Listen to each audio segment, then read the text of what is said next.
Dear students, good morning all of you. आप सभी का एक बार फिर से सर्वोदय पब्लिक स्कूल की ऑनलाइन कक्षा में स्वागत है। प्यारे बच्चों, अपन पढ़ रहे थे अपने संविधान के संबंध में, और संविधान में जो अपना चैप्टर चल रहा था वो चल रहा था मूल अधिकार।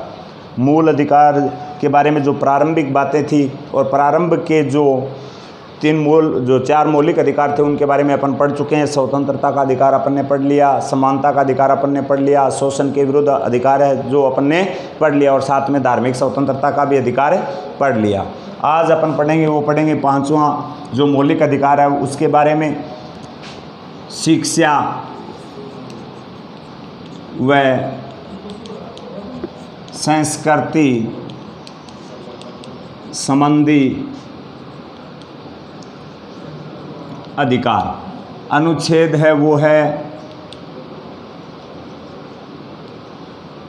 29-30 के मध्य में, यानी कि जो शिक्षा है और जो अपनी संस्कृति है उसके संबंध में जो अपने को अधिकार दिए गए हैं वो किस आर्टिकल में दिए गए हैं? 29 और 30 में। और कौन से मौलिक अधिकार में? शिक्षा व संस्कृति संबंधी मौलिक अधिकार में। अब देखते हैं अपन इनके बारे में। जो अनुच्छेद हैं 29 और 30 में, उनमें किस प्रकार की बातों का उल्लेख है। यानी कि आर्टिकल जो 29 है, आर्टिकल 29 के अंदर जो अल्पसंख्यक हैं, अल्पसंख्यकों को अपनी भाषा, लिपि आदि का प्रचार प्रसार करने का पूरा क्या है? अधिकार है। यानी अल्पसंख्यक हैं वो अपनी भाषा का, लिपि का आदि का क्या कर सकते हैं? प्रचार प्रसार कर सकते हैं। उसके लिए उनको स्वतंत्रता दी गई है। किस आर्टिकल में? 29 में। और साथ में इसमें जो शिक्षा से संबंधित भी अधिकार को जोड़ा गया है। यानी अल्पसंख्यक हैं वो अपनी शिक्षा को भी एक प्रकार से अपने अग्रसर हो सकते हैं शिक्षा के प्रति। और साथ में जो आर्टिकल 30 है उसमें लिखा गया है कि जो अल्पसंख्यक है वो अपनी जो भाषा, लिपि, प्रचार प्रसार के लिए विभिन्न प्रकार की अपनी संस्थाओं का भी क्या कर सकते हैं? गठन कर सकते हैं।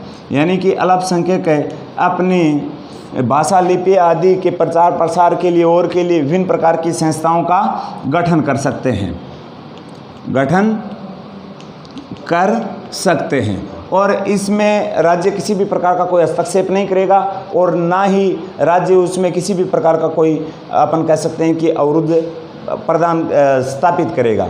और साथ में अगर अपन बात करते हैं इसी के अंतर्गत, अगर किसी भी संस्था को अगर सरकारी अनुदान मिल जाता है तो वो किसी समुदाय विशेष की भाषा, लिपि आदि का प्रचार प्रसार नहीं किया जा सकता। वो सभी के लिए क्या हो जाती है? समान हो जाती है। तो एक छोटा सा अधिकार था शिक्षा व संस्कृति संबंधी मौलिक अधिकार। इसको अपने को क्या रखना है? ध्यान में रखना है। यानी कि 29 में हो गया अल्पसंख्यक अपनी भाषा, संस्कृति, लिपि आदि का क्या कर सकते हैं? प्रचार प्रसार कर सकते हैं और उनके लिए विभिन्न प्रकार की संस्थाओं का गठन कर उसका संचालन कर सकते हैं। तो ये बात है किसमें? 30 में। अब जो आर्टिकल 31 बचा है उसके बारे में आपको पहले ही बता चुका हूँ। 44वें संविधान संशोधन के तहत संपत्ति के अधिकार को हटा दिया गया था, जिसका उल्लेख किस में था? आर्टिकल 31 में। इसको वर्तमान में कानूनी अधिकार बना दिया और किस आर्टिकल में डाल दिया? 300 क में। अब जो अपना अंतिम मौलिक अधिकार बचा है वो बचा है संवैधानिक उपचारों का अधिकार, छठा।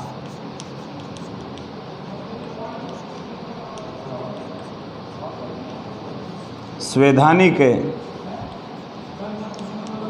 उपचारों का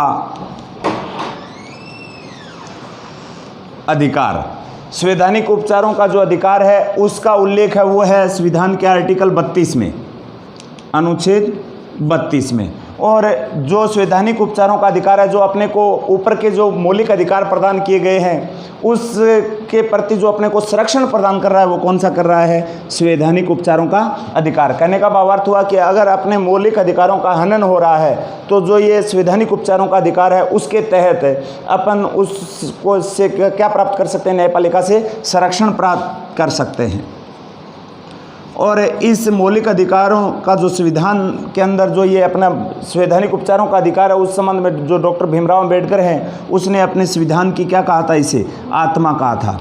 आत्मा क्यों कहा था? क्योंकि अपन अच्छे से जानते हैं ये जो अपने को सभी जो फंडामेंटल राइट्स हैं, मूल अधिकार हैं, उनका क्या है, एक प्रकार से संरक्षक है। कौन सा अधिकार? संवैधानिक उपचारों का अधिकार। अब किस रूप में ये अपने को ये संरक्षण प्रदान करता है? तो इसके तहत ये 5 प्रकार के इसके अंदर जो लेख हैं वो न्यायालय जारी कर सकता है अपने अधिकारों के संरक्षण के लिए। तो इसमें अपन एक एक जो लेख देखते हैं। एक तो है बंदी प्रत्यक्षीकरण, दूसरा वो है परमादेश, तीसरा है वो प्रतिषेध, चौथा है वो है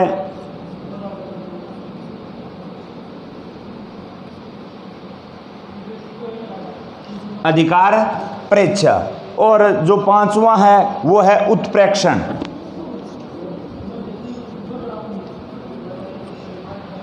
यानी कि ये 5 प्रकार के लेख न्यायालय जारी करता है और उन लेख के आधार पर ही अपने को जो मौलिक अधिकार मिले हुए हैं उनको अब उनका अपना क्या करता है, उनसे संरक्षण करता है अगर उनका हनन हो रहा है तो इसके बारे में एक एक के रूप में अब देखते हैं। बंदी प्रत्यक्षीकरण। बंदी का अर्थ हो गया अपराधी जिसको गिरफ्तार किया जाता है। तो उसके संबंध में मैंने आपको बताया था मौलिक अधिकार जब स्वतंत्रता का अधिकार पढ़ रहे थे उस समय, यानी कि जो व्यक्ति गिरफ्तार होता है उसको 24 घंटे के अंदर अंदर नज़दीकी, यानी गिरफ्तारी के तुरंत 24 घंटे के बाद अंदर उसको नज़दीकी न्यायालय के मजिस्ट्रेट के सामने पेश करना होता है। और अगर वो बिल्कुल उसकी सुनवाई की जाती है और अगर वो निरपराध है, अगर उसने किसी प्रकार का जो अपराध जिसके संबंध में उसको गिरफ्तार किया गया है उस अपराध में वो संलग्न नहीं हो पाया जाता है तो उसको रिहा कर दिया जाता है, अन्यथा उस पर आगे की कार्रवाई की जाती है।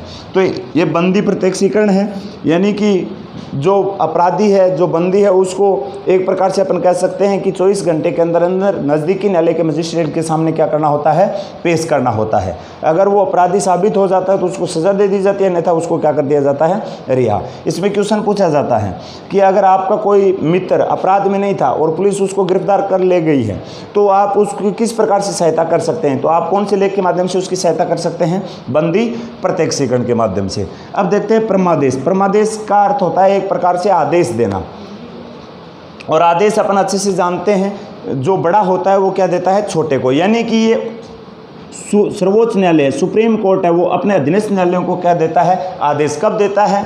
जब वो अपने कर्तव्य का ईमानदारी के साथ क्या नहीं कर रहे होते हैं, निर्वहन नहीं कर रहे होते हैं। तो उनको कर्तव्य पालन के लिए जो आदेश दिया जाता है वो कौन सा है, परमादेश। या अपन कह सकते हैं कि जो बड़ा अधिकारी है वो अपने अधीनस्थ अधिकारी को क्या दे सकता है, आदेश दे सकता है अपने कर्तव्य पालन के संबंध में, वो कौन सा हो गया, परमादेश। एक हो गया प्रतिषेध। प्रतिषेध का अर्थ हो गया कि जिस प्रकार से कोई न्यायालय है, जैसे हाई कोर्ट है और मामला है राष्ट्रीय सुरक्षा का, उसकी सुनवाई हाई कोर्ट करने बैठ जाता है जबकि वो उसके अधिकार क्षेत्र में नहीं है, उसका पता अगर किसको चलता है, सुप्रीम कोर्ट को। तो सुप्रीम कोर्ट इस प्रकार की कार्रवाई को बंद करने के लिए एक आदेश जारी करता है कि ये अमुक मामले की जो आप सुनवाई कर रहे हो वो आपके अधिकार क्षेत्र में नहीं है, आप इस पे सुनवाई नहीं कर सकते। तो इस प्रकार का जो लेख जारी किया जाता है उसको अपन किस नाम से जानते हैं, प्रतिषेध नाम से।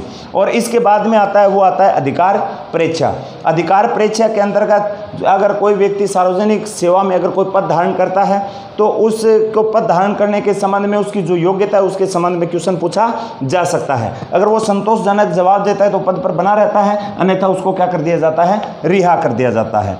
एक होता है उत्प्रेक्षण। उत्प्रेक्षण का अर्थ होता है ऊपर की ओर भेजना, यानी कि कोई मामला हाईकोर्ट के पास जाता है और हाईकोर्ट पहले से ही भांप लेता है कि ये अमुक मामला है, अपने बस की बातें नहीं है, ना ही अपने क्या है अधिकार क्षेत्र में, तो उस फाइल को वो ट्रांसफर कर देता है किसके पास, अपने ऊपर के न्यायालय के पास, अर्थात हाईकोर्ट किसके पास, सुप्रीम कोर्ट के पास। तो उस प्रकार का जो लेख जारी किया जाता है उसको अपन किस नाम से जानते हैं, उत्प्रेक्षण के नाम से जानते हैं। तो ये भी अपने को क्या रखना है, ध्यान में रखना है। यानी कि ये 5 प्रकार के लेख हैं जिनके माध्यम से अपने को इन अधिकारों की क्या होती है, सुरक्षा होती है, जिसमें बंदी प्रत्यक्षीकरण है, परमादेश है, प्रतिषेध है, अधिकार प्रेक्षा है और उत्प्रेक्षण है। इसके बाद में जो आर्टिकल 33 आता है वो जो अपने सेनाओं की रक्षा के संबंध में आता है, जो सेना के जो नागरिक होते हैं उसके मौलिक अधिकारों को कम कर सकती है, यानी कि सेनाओं के नागरिकों के मौलिक अधिकारों में भी कमी की जा सकती है। वो बात किस में है? 33 में। 34 में है कि सैनिक शासनकाल में मौलिक अधिकार इतने प्रभावी नहीं रहते जितने सामान्य अवस्था में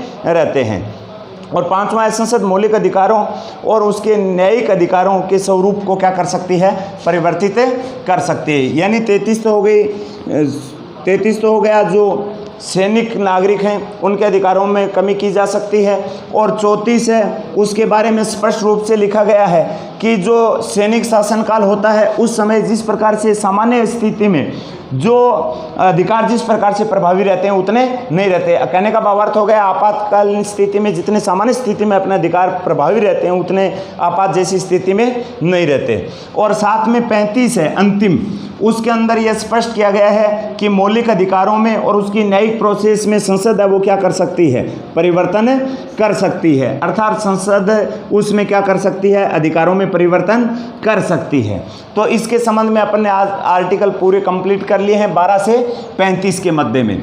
और इसी के साथ जो अपना मौलिक अधिकार जो चैप्टर चल रहा था वो क्या होता है? कंप्लीट होता है। बाकी का जो आगे का जो चैप्टर होगा वो पढ़ेंगे अपन आगे की नेक्स्ट कक्षा में। आज के लिए इतना ही, धन्यवाद।